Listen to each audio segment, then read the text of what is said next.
Hello, मी सदिच्छा तांबे #सदिच्छा तांबे ब्लॉग्समध्ये आपले मनापासून स्वागत करत आहे।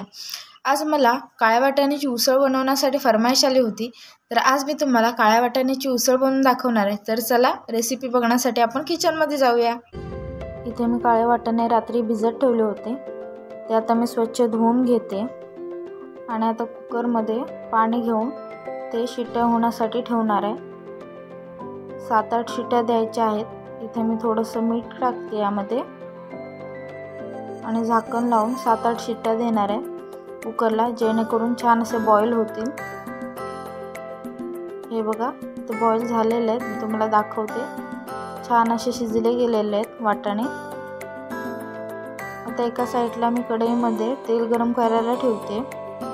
तेल छान गरम झाल्याच्या नंतर यामध्ये मी कांदा टाकून घेणार आहे। कांदा छान भाजून द्यायचा आहे। आता यामध्ये मी कढीपत्त्याची पाने टाकते। यानंतर यामध्ये चिरलेला टोमॅटो टाकून घेतलेला आहे मी आणि आता एक छानपैकी एकजीव करून घ्यायचा आहे।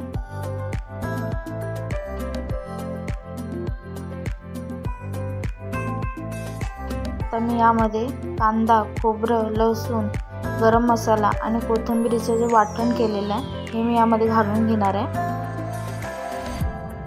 आता हे वाटण तेल कांद्यामध्ये छान असं परतून घ्यायचं आहे। यानंतर आता मी यामध्ये हळद घालते। चवीनुसार थोडंसंच मीठ टाकणार आहे मी यामध्ये, कारण वाटणमध्ये मीठ घेतलेलं होतं त्यासाठी। आणि छान असं परत एकजीव करून घेणार आहे। तुम्ही इथे बघू शकता तेल सुटत आहे हळूहळू।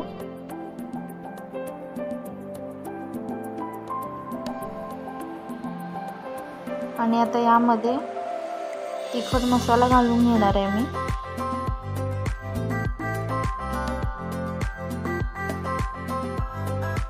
आणि छान असं मिक्स करून घ्या परत एकदा।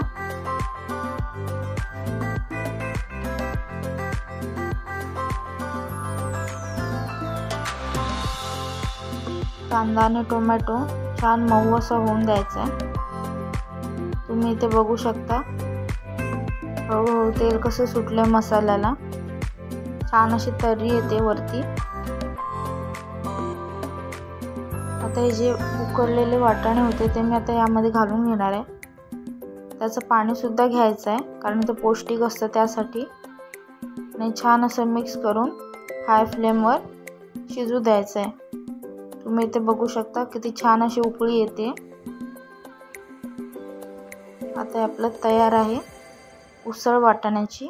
मी आता इथे वाटीमध्ये सर्व करते। खूप छान। आता यावरती कोथिंबीर गार्निशिंग करते। किती छान तर्री आली बघा। तुम्ही घरी बनवून नक्की खा, खूप छान आणि अतिशय स्वादिष्ट लागते। तर मग कशी वाटली रेसिपी मला नक्की कमेंट करून सांगा। लाईक करा, शेअर करा आणि सबस्क्राईब करायला विसरू नका।